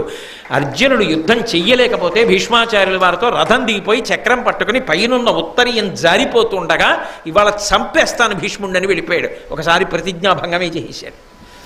తనని నమ్ముకున్న వారి కోసం పరమాత్మ అలా సిద్ధంగా ఉంటాడు. అందుకే శుద్ధ సాధులందు సురలందు శృతులందు గోవులందు విప్ర కోటియందు ధర్మ పదవి ఎందు తవిలి నాయందు వాడెన్నడలుగు నాడే హింస పొందు అంటాడు. నన్ను నమ్ముకున్న భాగవతుల జోలికెళ్ళిన వాడు బ్రతికి బట్ట కడతాడని నమ్మవద్దు అని. కాబట్టి ఇవాళ అర్జునుడి కోసం ఎంత కిందకొచ్చేస్తున్నాడంటే దారుకుణ్ణి పిలిచి రథాన్ని సిద్ధం చేయమన్నాడు. అర్జునుడు హాయిగా నిద్రపోతున్నాడు గర్భాసనం మీద. కృష్ణ పరమాత్మ అర్జునుడు పడుకున్నటువంటి గదిలోకి వెళ్ళారు. ఆయన నిద్రపోతున్నవాడు కలలో లేచాడు. అంటే శరీరం నిద్రపోతోంది, లోపల ఉన్నటువంటి తేజస్సు, లోపల ఉన్న ఆత్మ కలలో స్వప్న శరీరంతో విడివడింది. పక్కన కృష్ణుణ్ణి చూశాడు. తటిల్లుల లేచి నిలబడి, కృష్ణ కూర్చో అన్నాడు. కూర్చోమ్మంటే, అంత శోకంతో ఉన్నావే, ఎందుకంత బాధపడుతున్నావు, ఎందుకు కన్నుల వెంట నీళ్లు వస్తున్నాయి అర్జున? శోకంతో ఉన్నవాడికి ఆలోచన రాదు. ఆలోచన రానివాడు శత్రువుని పడగొట్టలేడు, వాడే శత్రువు చేత పడగొట్టబడతాడు. నీకింత శోకం రావడానికి కారణం ఏమిటి అని అడిగాడు. అర్జునుడు అన్నాడు, కలలో.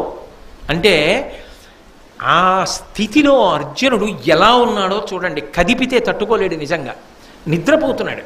చూడండి, బాగా దుఃఖం అనుభవించి ఏడ్చి ఏడ్చి ఏడ్చి ఏడ్చి ఎవరో సొమ్మసిల్లి పడుకుని నిద్రపోతున్నారు అనుకోండి, కాసేపు లేపకండి. ఆ కళ్ళు వాచిపోయి ఎంత ఏడిచారో, పడుకోనివ్వండి కాసేపు.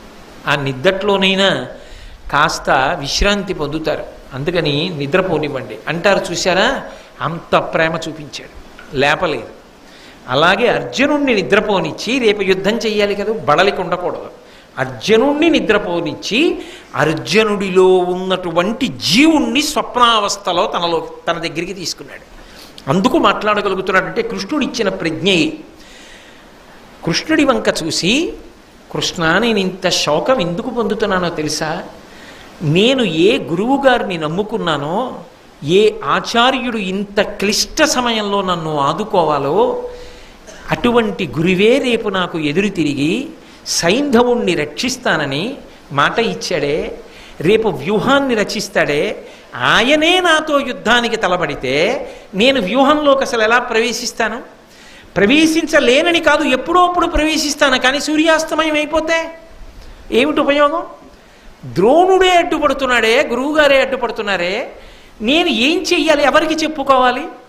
ఇతరుల వలన బాధ కలిగితే గురువుగారికి చెప్పుకుంటారు. గురువుగారే తన బాధకి కారణమైతే ఎవరికి చెప్పుకోవాలి?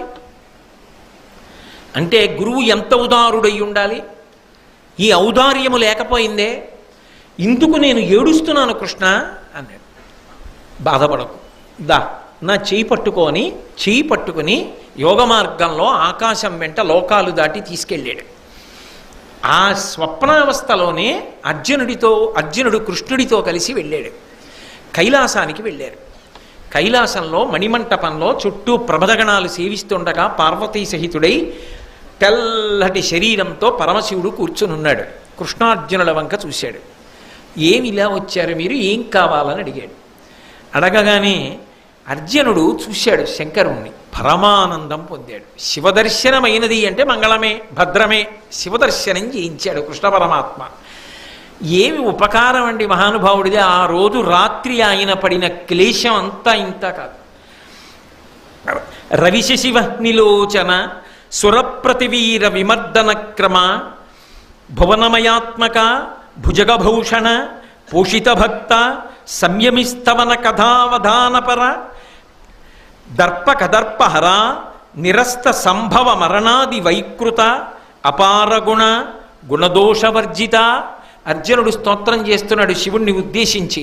సూర్యుడు, చంద్రుడు, అగ్ని అనబడేటటువంటి మూడిటిని కన్నులుగా కలిగినటువంటి వాడా, దేవతలైనా రాక్షసులైనా విడివిడిగానైనా కలిసి వచ్చినా కూడా మర్దించగలిగినటువంటి అపారమైన పరాక్రమం ఉన్నవాడా, ఈ భువనములనన్నింటినీ నియమించగలిగినటువంటి ఈశ్వరత్వం ఉన్నవాడా, పాములను ఆభరణములుగా ధరించేటటువంటి వాడా, భక్తులను పోషించేటటువంటి గొప్ప విశాల హృదయమున్నవాడా, సాత్వికమైనటువంటి గుణములు కలిగినటువంటి భక్తులు చేసినటువంటి స్తవాన్ని విని ఆనందించేటటువంటి సౌలభ్యము కలిగినటువంటి వాడా, మన్మధుణ్ణి కాల్చినటువంటి వాడా, జననము మరణము అనేటటువంటి రెండిటిని దాటిపోయి శాశ్వతుడుగా నిత్యుడవై నిరంజుడవై నిలబడేటటువంటి లక్షణం ఉన్నవాడా, గుణములకు నిధి అయినటువంటి వాడా, గుణములు దోషములు అనబడేటటువంటి రెండిటికి అతీతమైన స్థితిలో విడిచిపెట్టినటువంటి వాడా, శంకరా నీకు నమస్కారం అని అర్జునుడు స్తోత్రం చేశాడు. చేస్తే శంకరుడు ప్రసన్నుడై, కృష్ణార్జునులారా మీరిద్దరూ ఎందుకు వచ్చారు, మీకేం కావాలని అడిగాడు. అంటే అర్జునుడు పక్కకి తిరిగి, పాశుపత మంత్రసిద్ధి నాకు కావాలని అడుగు అన్నాడు. అడగగానే, మీరు నాకు ఆ దివ్యాస్త్ర సిద్ధిని కటాక్షించండి, నాకు ఆ పాశుపత మంత్రసిద్ధి రావాలి అన్నాడు. పరమశివుడు నవ్వి, మీరు అలా విడితే అక్కడ అమృతమయమైనటువంటి పద్మసరోవరం ఉంది. అంటే దాంట్లో అంత అమృతం ఉంటుంది, అందులో పద్మములు అరవిరిసి ఉంటాయి. ఆ సరోవరం లోపల నీటిలో దివ్యమైనటువంటి ధనస్సు బాణము ఉన్నాయి, వాటిని పట్టుకు రండి అన్నాడు. కృష్ణార్జునులు ఇద్దరు అక్కడికి వెళ్ళారు. వెళ్ళేటప్పటికి 2 భయంకరమైన సర్పములు నీటిలో ఆ అమృతంలోంచి పైకి లేచి ఉన్నాయి. వాటి నోట్లోంచి అగ్ని జ్వాలలు వస్తున్నాయి. వాళ్ళు ఉత్తరక్షణం ఏం చేశారంటే కాళ్ళు కడుక్కుని ఆచమనం చేశారు. ఉత్తరక్షణ శౌచాన్ని ఎలా పొందొచ్చో పంచమవేదం కదూ భారతం చెప్తుంది. కాళ్ళు కడుక్కుని ఆచమనం చేశారంటే శౌచం పొందారు. యజుర్వేదాంతర్గతం కదా నమకం. నమకం లాంటివి చదవాలి అంటే శౌచం ఉండాలి. అప్పుడు నమక పారాయణం చేశారు. నమకం అంటే మీరు ప్రతిరోజు అభిషేక మంత్రాల్లో వింటూ ఉంటారు కదా, నమస్తే అస్తు ధన్వనే బాహుభ్యాముతతే నమః. ఆ మంత్రములతో కూడుకున్నటువంటి నమక భాగాన్నంతటినీ జపం చేస్తూ ఆ పావుల దగ్గరికి వెళ్ళారు. ఆ పావులు ధనస్సు బాణము కింద మారిపోయి వెంటనే వాటిని చేత్తో పట్టుకుని, అంటే సామాన్యులకు చూడతరము కాదు, శరీరము శివతేజస్సుతో నిండాలి. అందుకని నమక పారాయణం చేశారు. చేసి జాయే తిప్సిత సిద్ధయే ధ్రువపదం విప్రోభిషించే శివం బ్రహ్మాండ వ్యాప్త దేహాభసిత హిమరుచాభాసమానా భుజంగై కంఠే కాళాః కపర్దాః కలిత శశికలశ్చండ కోదండహస్తాః త్రిక్షా రుద్రాక్షమాలా సులలిత వపుషశాంభవా మూర్తిభేదాః రుద్రాశ్రీ రుద్రసూక్త ప్రకటిత విభవాన ప్రయచ్చస్తు సౌఖ్యం అని కదూ. ధ్యాయే తీప్సిత సిద్ధయే, దాన్ని ధ్యానించినంత మాత్రము చేత ఈప్సితములు సిద్ధిస్తాయి. అది రుద్ర నమక చమక పాఠములకున్న గొప్పతనం. కాబట్టి ఆ నమకాన్ని జపం చేస్తూ వాళ్ళు వెళ్ళేటప్పటికి పాముల స్థానంలో ధనస్సు బాణము కనపడ్డాయి. వాటిని తీసుకుని శంకరుడి దగ్గరికి వచ్చారు. వెంటనే శంకరుడి యొక్క శరీరంలోంచి ఒక బాలుడు ఉద్భవించాడు. మహాకోపంతో ఉన్నాడు, రౌద్ర తేజస్సు. ఆ పిల్లవాడు ఈ ధనస్సుని బాణాన్ని అందుకుని వింటినారి కట్టి ఆ బాణాన్ని తొడిగి ఆకర్ణాంతం లాగుతున్నాడు. కృష్ణుడు అర్జునుడిని చూసి సావధానంగా గమనించన్నాడు. దాని మీదే దృష్టి పెట్టి అర్జునుడు గమనిస్తున్నాడు. శంకరుడు అనుగ్రహించాడు మంత్రసిద్ధిని. అనుగ్రహించి ఆ బాణాన్ని ధనస్సుని ఎక్కువ పెట్టడం చూపించి మళ్ళీ అర్జునుడికి ఇచ్చేశాడు. ఆ పిల్లవాడు శివుడిలోకి వెళ్ళిపోయాడు. నీకు మంత్రసిద్ధి కలిగింది, నేను అనుగ్రహించాను. ఇప్పుడు నీకు పాశుపత మంత్ర సిద్ధి నీ చేతిలో ఉంది. నీ ముందు నిలబడగలిగిన వారు ఉండరు. ఇప్పుడు తుత్తునియల కింద కొడతావు, ఎన్ని వేల మంది ఎన్ని లక్షల మంది ఎదురు నిలబడిన. పాశుపతాస్త్రము ఉత్తర క్షణంలో నీకు స్ఫురణకి వచ్చి నీకు వశవర్తి అయి పనిచేస్తుంది. కాబట్టి బయలుదేరు. ఆ ధనస్సుని బాణాన్ని అమృత సరోవరంలో పెట్టేయమన్నాడు. మళ్ళీ పట్టుకెళ్ళి అక్కడ పెట్టేసి పరమశివుడికి నమస్కరించి కృష్ణుడితో కలిసి అర్జునుడు తిరిగి తాను ఏ దర్భాసనం మీద పడుకున్నాడో ఆ దర్భాసనం దగ్గరికి వస్తున్నాడు. వచ్చేటప్పుడు చమత్కారం ఏమిటంటే కృష్ణుడి వంక తేరిపారి చూశాడు. చూసేటప్పటికి తాను శిబిరంలో ఆ త్రయంబక పూజ చేసినప్పుడు పరమశివుడికి బదులుగా కృష్ణుడికి కదా పూజ చేశాడు. కృష్ణుడి ఒంటి మీద తాను చల్లినటువంటి గంధం, ఆయనకి వేసిన పుష్పహారం, ఆయన పాదముల మీద వేసిన అక్షతలు కృష్ణుడి శరీరం మీద లేవు. శివుడి వంక చూశాడు, ఇవన్నీ శివుడిది మీద ఉన్నాయి.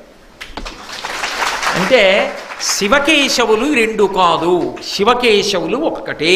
హరిహరుల మధ్య భేదము లేదు, ఉన్నది ఒక్కటే పరమాత్మ. నిరూపణమైంది. సైంధవుడు దుర్మార్గుడు అయితే అయ్యాడు కానండి, కథ ఎన్ని మలుపులు తిరిగిపోయింది దీనివల్ల. ఇటువంటి నిరూపణం చేసి అర్జునుడిని వెనక్కి తీసుకొచ్చాడు. ఆయన అనుకున్నాడు నేను పడుకున్నాను కల వచ్చిందనుకున్నాడంతే. కల కాదు, నిజంగా కృష్ణ పరమాత్మ అనుగ్రహించాడు. నిద్ర లేకపోతే బడలిపోతాడేమో అని నిద్రపోనిచ్చి తండ్రి తాను కష్టపడి బిడ్డల్ని కాపాడుకున్నట్టు, హోంవర్క్ చేయలేకపోయాను, లెక్క రాలేదు అని బెంగ పెట్టుకుని ఏడ్చి ఏడ్చి ఏడ్చి ఏడ్చి కొడుకు పడుకున్నాడు అనుకోండి, రేపు మాస్టర్ నన్ను దెబ్బలాడతారు, 10 మందిలో నాకు అవమానం, ఆ లెక్క ఏమిటో రాలేదు అని. బాగా గణిత శాస్త్రజ్ఞుడు తండ్రి. ఆయన ఎక్కడో కష్టపడి ఆఫీసులో పనిచేసి రాత్రి 1 గంటకు వచ్చాడు. పలహారం కూడా వద్దులే బాయ్, ఇవాళ తాగలే, కాస్త పళ్ళరసమి తాగి పడుకుంటాను, చాలా బడలికగా ఉంది, తల పగిలిపోతోంది అన్నాడు. ఏ వాడి కళ్ళ ఉబ్బున్నాయే, ఏమైంది, కొట్టావా అన్నాడు. నేను కొట్టలేదు, ఒక లెక్క రాలేదు. పోను నువ్వు చేసి పెట్టపోయావా అన్నాడు. నేను చేసి పెట్టడానికి ప్రయత్నించాను, నాకు రాలేదు, మీరైతే చటుక్కుని చేస్తారని. ఇంత ఏడ్చాడా, ఎందుకు అన్నాడు. ఆ లెక్క రేపు చూపించకపోతే వాడికి తరగతి గదిలో అవమానంట. ఇంతకాలం ఇంత బాగా 100కి 100 తెచ్చుకున్నవాడివి నువ్వు ఈ లెక్క చేయలేకపోయావా అని అంటే అవమానం కదా అని ఏడుస్తూ పడుకున్నాడు. అంటే ఇంత తల పగిలిపోతున్న తండ్రి ఏదా లెక్క ఇలా పట్రా అని తాను చేసేసి ఒక కాగితం మీద అక్కడ పెట్టి రేపు వాడిని లేవగానే ఎక్కించేసుకోమను అని పడుకున్నట్టుగా నిద్రపోతున్నటువంటి అర్జునుడిని నిద్ర లేపకుండా కలలో తనతో కైలాసానికి తీసుకెళ్ళి శంకర దర్శనం చేయించి పాశుపతాస్త్ర సిద్ధిని మంత్రసిద్ధిని అర్జునుడికి కలిగేటట్టుగా చేసి వెనక్కి తీసుకొచ్చాడు.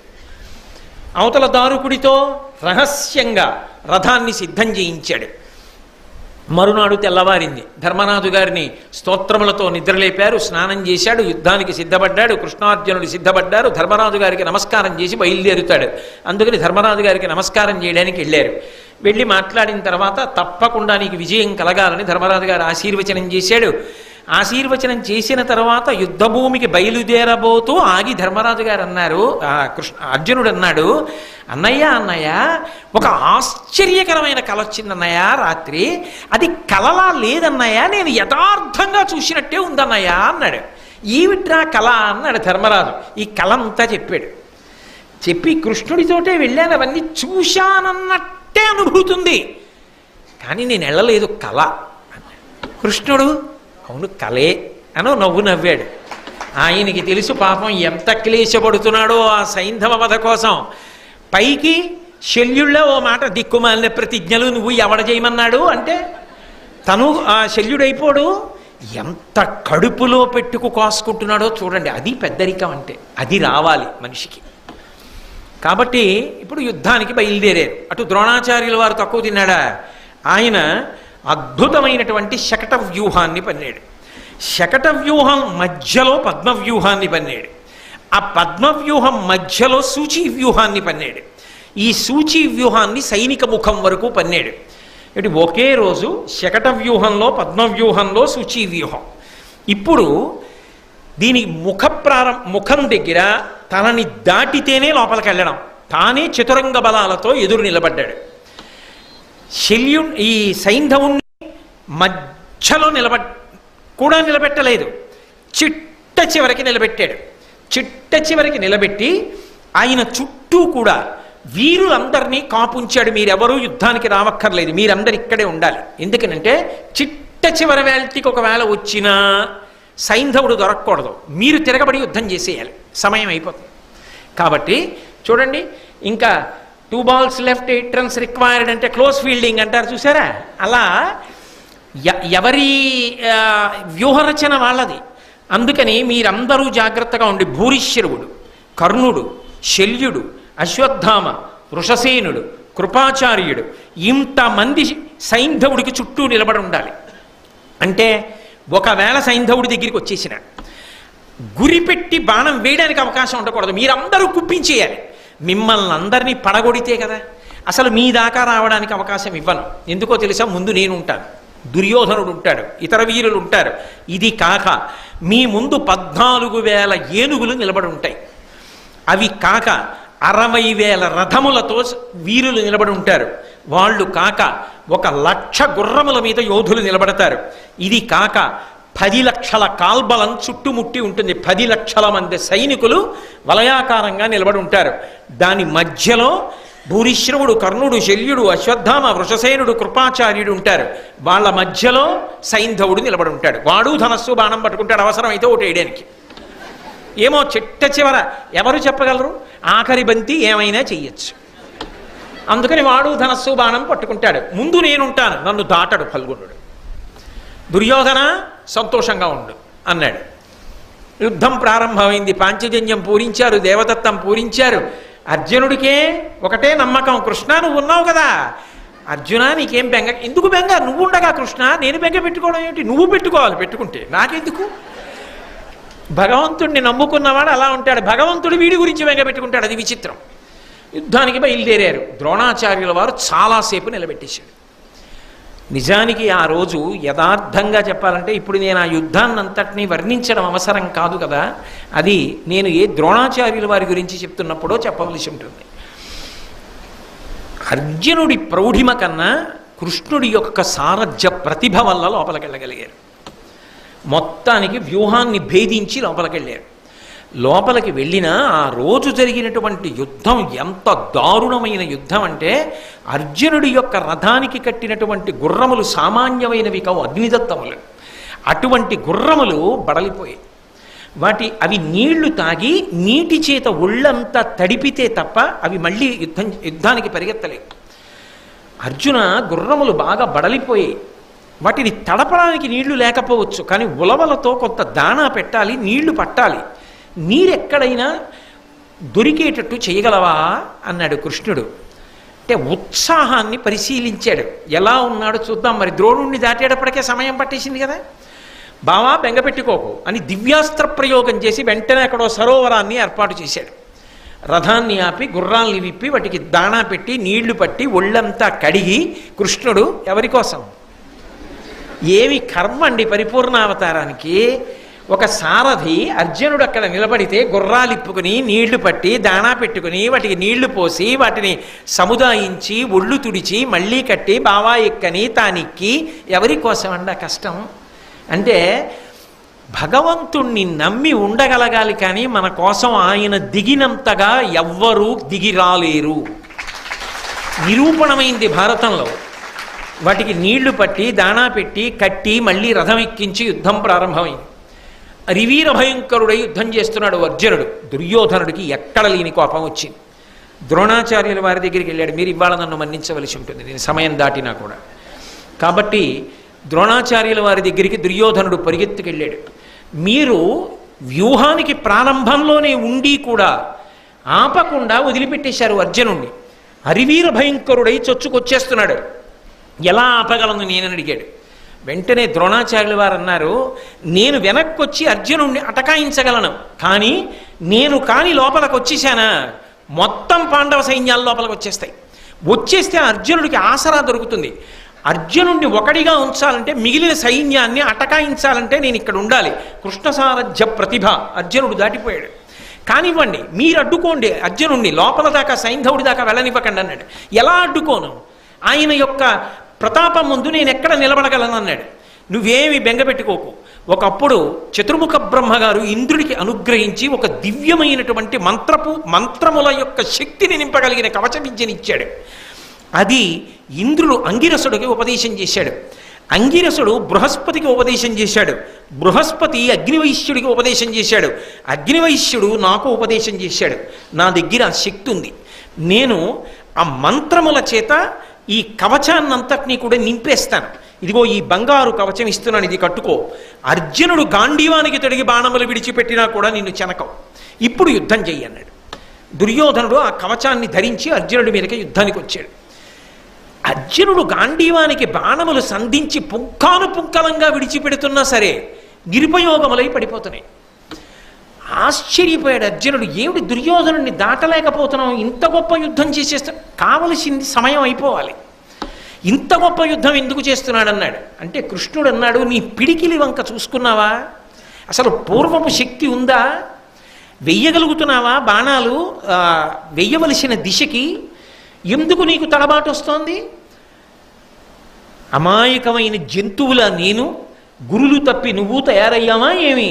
పరిశీలించుకో అన్నాడు. అంటే ఉత్సాహాన్ని రేకెత్తించాడు. అప్పుడు అర్జునుడు అన్నాడు, ఓ నా దోషం కాదు, ఆ కవచంలో ఉంది తేడా. బహుశः మా గురువు గారు ఇచ్చి ఉంటారు. ఒక్క గురువు గారికి తప్ప ఇటువంటి శక్తులు అన్యులకు సాధ్యం కాదు. ఇది మంత్రపూరితం ఈ కవచం. ఈ కవచాన్ని 3 లోకాల్లో ఉన్న వాళ్ళు భేదించలేరు. ఈ కవచాన్ని భేదించగలిగినటువంటి బాణములు నా దగ్గర ఉపదేశం అయి ఉన్నాయి, అస్త్రం. దాన్ని ప్రయోగించి ఆ కవచాన్ని భేదిస్తానని ప్రయోగించాడు. ఇది గురుపుత్రుడు అశ్వత్థామ కనిపెట్టాడు. కనిపెట్టి ఆయన వేసిన అస్త్రాన్ని వమ్ము చేశాడు. దుర్యోధనుడు ఇంత గొప్ప కవచం గురువుగారు ఇచ్చారు, నిజానికి ఆపేయగలడు ఆ రోజున అర్జునుడిని. కానీ అర్జునుడి మీదకి యుద్ధానికి వెళ్ళడంలో అర్జునుడు ఏం చేశాడంటే ఒక తెలివైన మార్గాన్ని ఎంచుకున్నాడు. కవచం మీద కొట్టి ఉపయోగం లేదు. రథాన్ని గుర్రాల్ని ఒక్కసారే పడగొట్టి నేల మీద పడబోతున్నటువంటి దుర్యోధనుడి యొక్క అరిచేతులన్నీ బాణముల చేత కుప్పించేశాడు. ఆ అరిచేతులన్నీ నెత్తురోడిపోయి ఏమి గురువుగారు ఏదో మంత్రం అన్నాడు, కవచం అన్నాడు, ఇచ్చాడు, ఏమిటి ఇలా కొట్టేశాడు, అరిచేతులన్నీ నిప్పెట్టేస్తున్నాయి, ఇలా బాణాలు కొట్టాడు, ఎందుకు పనికి వచ్చింది నాకు ఈ దిక్కుమాల కవచం అని ఆ కవచం విప్పి అవతల బారేసి ఇంకో కవచం కట్టుకున్నాడు. అలా కట్టుకోగానే శక్తి పోయింది, నిగ్రహించాడు అర్జునుడు, ఆపి లోపలికి వెళ్ళాడు. భయంకరమైన యుద్ధం జరుగుతోంది. అసలు సైంధవుడి దాకా ప్రవేశించడం కష్టమైపోయింది. సూర్యాస్తమయం అయిపోతోంది, దిగిపోయాడు సూర్యభగవానుడు. ఇంకా ఎర్రటి కాంతులు వచ్చేస్తున్నాయి. అసలు ఆ స్థితిలో ఎలా ఉంటుందో మీరు ఆలోచించండి. అటువంటప్పుడు ఇక ఆఖరణ కొద్ది నిమిషములు మాత్రమే మిగిలి ఉంది. ఎట్టకేలకి ఇంతమందిని అసలు ఆగకుండా బాణములు రెండు చేతులతో ప్రయోగిస్తూ పడగొడుతూ కృష్ణ సారథ్య ప్రౌఢిమ చేత సైంధవుడు ఉన్నటువంటి వలయం దగ్గరికి వెళ్ళి సైంధవుడి మీద బాణప్రయోగం మొదలుపెట్టాడు. సైంధవుడు బాణాలు వేస్తున్నాడు. సైంధవుడు ఎక్కడ దొరికిపోతాడోనని మొత్తం ఈ ఎవరెవరిని ద్రోణాచార్యులు వారు కాపుంచాడో ఆ కర్ణుడు, అశ్వత్థామ, కృపాచార్యుడు, బాహ్లికుడు అందరూ ఒక కుమ్మడి బాణాలు వేసేశారు అర్జునుడి మీద. ఆయనకి అసలు సైంధవుడి వైపు గురిపెట్టడానికి ఇంకా అవకాశం దొరకల. కానీ వీళ్లతో యుద్ధం చేస్తే సూర్యాస్తమయం అయిపోతుంది, దిగిపోతున్నాడు భానుడు. ఏదో కొద్ది నిమిషముల వ్యవధి ఉందంతే. ఇంకా ఎలా దొరుకుతాడు సైంధవుడు? అసలు మళ్ళీ వెళ్ళిపోయాడు ఆ మధ్యలోకి, ఇక గురికి కూడా దొరకట్లేదు. ఇప్పుడు వెంటనే కృష్ణ పరమాత్మ చూశాడు, చూసి అన్నాడు, అర్జున సైంధవుడు నీకు దొరకడు, అయిపోతోంది సూర్యాస్తమయం. సైంధవుడు దొరకాలంటే ఒకటే ఒక్క ఆలోచన ఉంది. ఏమిటో తెలుసా? ఇనమండలంబు మరవడను నిరించద దమము పండవోత్తమ అది గృంకిన చందమైన సైంధవుడును కౌరవ యోధులు కడుం ప్రమదమునన్. నేను ఒక మాయాతిమిరాన్ని, నల్లటి మబ్బుని సృష్టిస్తాను, అది సూర్యుడికి అడ్డెడుతుంది. అది అడ్డు వెళ్ళగానే సూర్యాస్తమయం అయిపోయింది, చీకటి పడిపోయిందని పాండవ వీరు, ఈ కౌరవ వీరులు అందరూ సంతోషంతో పెద్ద పెద్ద హర్షధ్వానాలు చేస్తూ అటువైపు చూస్తారు. అందరూ యుద్ధం మానేసి ప్రాణాలు దక్కాయిరా, బతికేశానని చెప్పి ఈ పిచ్చాడు సైంధవుడు ఏం చేస్తాడంటే రథం ఎక్కి అటు చూస్తాడు. అలా చూడగానే బాణం వేసి కొట్టాయి తలకాయ, మబ్బు తీసేస్తానన్నాడు. అనగానే అలాగా బావా అంటున్నాడు. ఇంకేం లేదు, కొన్ని క్షణములు మిగిలాయి అంతే. నల్లటి మబ్బు కమ్మించాడు కృష్ణ పరమాత్మ. సూర్యాస్తమయం అయిపోయింది, చీకటి పడిపోయింది, మేమే గెలిచేసాం, అర్జునుడు ప్రతిజ్ఞను నెరవేర్చుకోవాలని అటువంటి వాటికి సిద్ధంగా ఉంటారు ధర్మం కోసం వీళ్ళు. వీళ్ళందరూ పెద్ద పెద్ద అల్లర్లు చేస్తూ సంతోషంతో కేరింతలు కొడుతుంటే సైంధవుడు విన్నాడు. అబ్బా సూర్యాస్తమయం అయిపోయింది, బతికేశానని రథం ఎక్కి మెడ నిక్కించి అటు చూస్తున్నాడు. కృష్ణుడు అన్నాడు, అడిగో సైంధవుడు వేసే బాణం అన్నాడు. అనగానే అతడు కని గంధమాల్యార్చితమై తొన మెరయుచున్న సిత శర ముగ్రోద్ధతినీయ డేగ పులుగును గదిగును క్రియ అది హరించ గ్రక్కున శరమున్. వెంటనే అర్జునుడు తన అక్షయ బాణతూణీరంలో గంధాన్ని రాసి పుష్పాల చేత అక్షతల చేత అర్చన చేయబడి గురి తప్పనటువంటి ఒక భయంకరమైన బాణాన్ని గాంధీవానికి సంధించి విడిచిపెడితే ఎక్కడి నుంచో వచ్చినటువంటి డేగ చిన్న పిట్టనెత్తుకుపోయినట్టుగా సైంధవుడి యొక్క తలని తరిగేసి, తరిగేగానే మబ్బు తప్పుకుంది, మళ్ళీ సూర్యోదయం అయింది. ఇంకా ఉంది కాలం, సూర్యాస్తమయం అవ్వలేదు. సూర్యాస్తమయంలో తేడా ఏం చేయలేదు. ఓ నల్ల మబ్బు అడ్డొచ్చింది, అది వాళ్ళు గమనించలేదు, చీకటి పడిపోయింది, అస్తమయం అయిపోయింది అనుకున్నారు. ఇప్పుడు ఆ మబ్బు తప్పింది, కొద్ది క్షణాల వ్యవధి మిగిలింది. అయ్యో ఇంకా అవలేదు సూర్యాస్తమయం, సైంధవుడేడు అన్నారు. ఇంకేం సైంధవుడు కింద పడిపోయాడు, తలకాయ పైన ఉంది. వెంటనే కృష్ణుడు అన్నాడు, శౌరి పార్థ పార్థ సైంధవు తల ఇలబడిన నొప్ప అది అభంబునంద నిలువచేయు ఏను నీకిరింగించదా తెరంగు తెలియనడిన అతడు. పార్థ పార్థ ఏమి రచనండి నిజంగా. ఆర్తి కలిగినప్పుడు ఒక్కమాట పార్థ అనరు. నాకు ఏదో ఆర్తి కలిగింది అనుకోండి, రే షణ్ముఖ షణ్ముఖ అంటే మా అబ్బాయిని. అలా శౌరి పార్థ పార్థ అర్జున అర్జున ఆ తల కింద పడిపోకూడదు, దాన్ని అలాగే పైనే ఆకాశంలో ఆడు బాణాలతో అన్నాడు. అనేటప్పటికీ అదేమిటి కిందెందుకు పడకూడదు అని బాణంతో కొట్టి ముందుకు తీసుకెళ్ళా, బాణంతో కొట్టి వెనక్కి తీసుకురాను, బాణంతో పైకెత్తా, బాణంతో కింద పడయ్యా. ఆకాశంలో బంతులాడుతూ సూర్యాస్తమయం అవలేదుగా, క్రౌర్యంతో వీళ్ళు విజృంభించారు. వీళ్ళ బాణములకు మళ్ళీ ప్రతీకారం చేస్తూ అలాగే ఆడుతున్నాడు. ఆడుతూ ఆడుతూ ఆయన అన్నాడు, ఎందుకయా ఈ సైంధవుడి తల ఎందుకు కింద పడకూడదు కృష్ణ, ఎంతసేపు నేను ఇలా బంతులాడాలి చెప్పన్నాడు. ఆయన అన్నాడు, ఈ తల పొడమింపడని కాతని తొడ మీద వైచున్నది, ఆ పని విఖ్యాతంబగు పాశుపతము చేతనయగుగాక యొంట చెల్లునే మనకున్. నిన్నను నేను నిన్ను కైలాసానికి తీసుకెళ్లి పాశుపత మంత్ర సిద్ధి కల్పించడానికి కారణం అర్జున. ఇప్పుడు చెప్తున్నాను, ఈ సైంధవుడు వృద్ధక్షత్రుడు అనబడేటటువంటి ఒక మహావీరుని యొక్క కుమారుడు. ఆయన గొప్ప తపస్సు చేసి వీడిని కన్నాడు. వీడు చిన్నతనంలో తిరుగుతుండగా అశరీరవాణి పలికింది. ఈ పిల్లవాడు యుద్ధం చేస్తున్నప్పుడు, అంటే పెద్దవాడైన తర్వాత యుద్ధం చేస్తున్నప్పుడు యామరపాటులో ఉండగా తల త్రుంచబడుతుంది అని పలికింది అశరీరవాణి. యామరపాటులో ఉండగా అంటే యుద్ధం లేకుండా ఏదో ఇతర విషయం మీద దృష్టి పెట్టి ఉండగా, యామరపాటులో ఉండగా తల తెగిరిపోతుందని కదా. అలా నా కొడుకు మరణిస్తాడా? అలా ఎవడైనా చంపితే వాడి తల 100 వ్రక్కలగుగాక అని వృద్ధక్షత్రుడు చెప్పించాడు. ఇప్పుడు ఆ తల కింద పడిపోతే, ఎవరి బాణము వలన తల కింద పడిపోతుందో వాడి తల 100 వక్కలైపోతుంది. ఇప్పుడు వీడి తల కింద పడితే నీ తల పగిలిపోతుంది 100 వక్కల కింద. నీకు తెలియదు ఈ విషయం. సైంధవుడి తల తరుగుతానన్నావు అంతే, తల తరిగి వదిలేసావా నీ తల కూడా పేలిపోతుంది. కాబట్టి అది కింద పడకూడదు, ఆకాశంలో బొత్తులాడమన్నా. ఇప్పుడు అది ఎక్కడ పడాలి అంటే ఎక్కడో శమంతక పంచకంలో కూర్చుని జపం చేసుకుంటున్నాడు వీళ్ళ తండ్రి. ఏ దుర్మార్గమైన శాపాన్ని లోకానికి ఇచ్చాడో ఇట్లాంటి కొడుకుని కని ఆయన ఒళ్ళోనే ఈ తల పడేటట్టుగా పాశుపతాస్త్రాన్ని ప్రయోగించు. అదొక్కటే ఆ తల పట్టుకెళ్ళి అక్కడ పడేటట్టు చేస్తుంది. జపం చేసుకుంటున్న వాడి ఒళ్ళో ఏదో దబ్బున పడేటప్పటికి ఇలా చూస్తాడు. నెత్తురోడుతూ ఉంది కదా, కొడుకు తల అనుకోడు, ఛై అని ఇలా కింద పడేస్తాడు. ఎవరు తల కింద పడేశాడో వాడి తల వక్కలైపోతుంది. వృద్ధక్షత్రుడి యొక్క తల పగిలిపోతుంది. తండ్రి కొడుకు పోతారు. కాబట్టి మళ్ళీ వాడు పగబట్టకుండా పోతుంది. పాశుపతాస్త్రాన్ని ఇప్పుడు ప్రయోగించు. అది వెళ్ళి ఆ కొడుకు శిరస్సు తండ్రి ఒళ్ళో పడేట్టు చేస్తుంది. వెంటనే పాశుపతాస్త్రాన్ని అభిమంత్రించాడు. బాణము వెంట బాణము, బాణము వెంట బాణము, బాణము వెంట బాణము దాన్ని తోసుకుంటూ శమంతక పంచకానికి తీసుకెళ్లి ఆశ్రమంలో జపంలో ఉన్నటువంటి వృద్ధక్షత్రుడి యొక్క ఒళ్ళో పడేటట్టు కొట్టింది పాశుపతాస్త్రం. చటుక్కున కళ్ళు తెరిచి చూసి చెయ్యి తలని పక్కన పడేశాడు. పక్కన పడేయగానే సైంధవుడి తల కింద పడగానే వృద్ధక్షత్రుడి యొక్క తల వ్రక్కలైపోయి ఆయన మరణించాడు. సూర్యాస్తమయం అయిపోయింది. ఏడుస్తూ దుర్యోధనాదులు ఇతర వీరులు మనం సైంధవుణ్ణి దక్కించుకోలేకపోయాం, పాండవులు ప్రతిజ్ఞ నెరవేర్చుకున్నాడు, అర్జునుడు నెరవేర్చుకున్నాడని చెప్పి ఏడుస్తూ వాళ్ళింటికి వెళ్ళిపోయారు. సంతోషంగా కృష్ణుడితో కలిసి అర్జునుడు వెళ్ళిపోయాడు. అర్జున, ఎంత గొప్ప యుద్ధం చేశావయ్యా ఇవాళ. తిరిగి వెడుతున్నప్పుడు చూడు పీనుగుల పెంటలు, ఎంతమందిని పడగొట్టావయ్యా ఇవాళ నీ గాంధీవంతో అని అర్జునుణ్ణి పొగుడుతూ కృష్ణుడు తీసుకెళ్ళాడు. అది ఆయన గొప్పతనం. ఇద్దరూ వెళ్ళి ధర్మరాజు గారికి నమస్కారం చేశారు. చేస్తే ధర్మరాజుతో కృష్ణుడు అన్నాడు, చూశావా నీ తమ్ముడు ఎంత అరివీర భయంకరుడో, శపథం చేశాడని భయపడ్డావు. సాయంకాలం లోపల సూర్యాస్తమయం లోపల కొట్టేశాడా లేదా సైంధవుణ్ణి అన్నాడు. ధర్మరాజు గారు అన్నాడు, నా తమ్ముడు కొట్టాడో నువ్వు వెనక ఉంటే కొట్టాడో నాకు తెలియదు అనుకోకు కృష్ణ. నువ్వు మా పాలిట దైవం.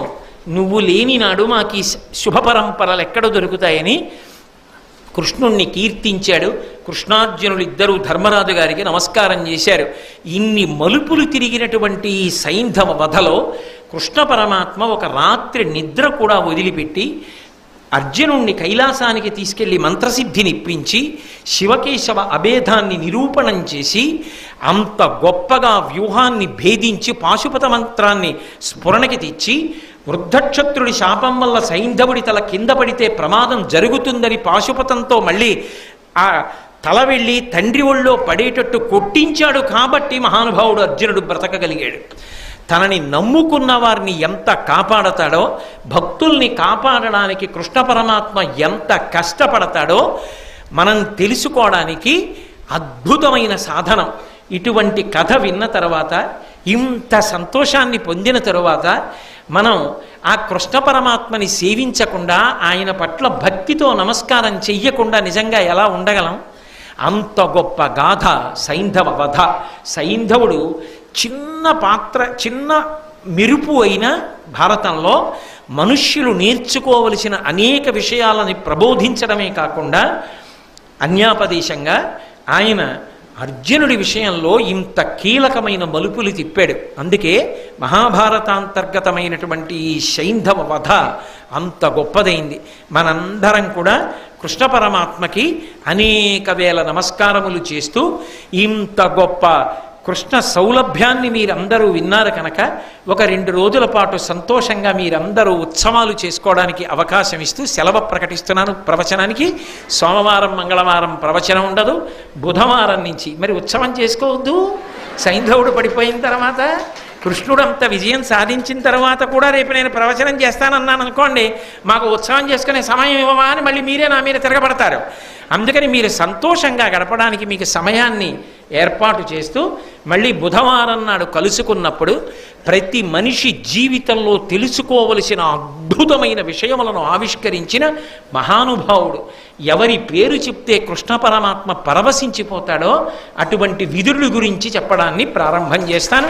మంగళాశాసన పరై మదాచార్య పురోగమై సర్వైశ్చ పూర్వైరాచార్యై సత్కృతాయాస్తు మంగళం. మంగళం కోసలేంద్రాయ మహనీయ గుణాత్మనే చక్రవర్తి తనూజాయ సర్వభౌమాయ మంగళం.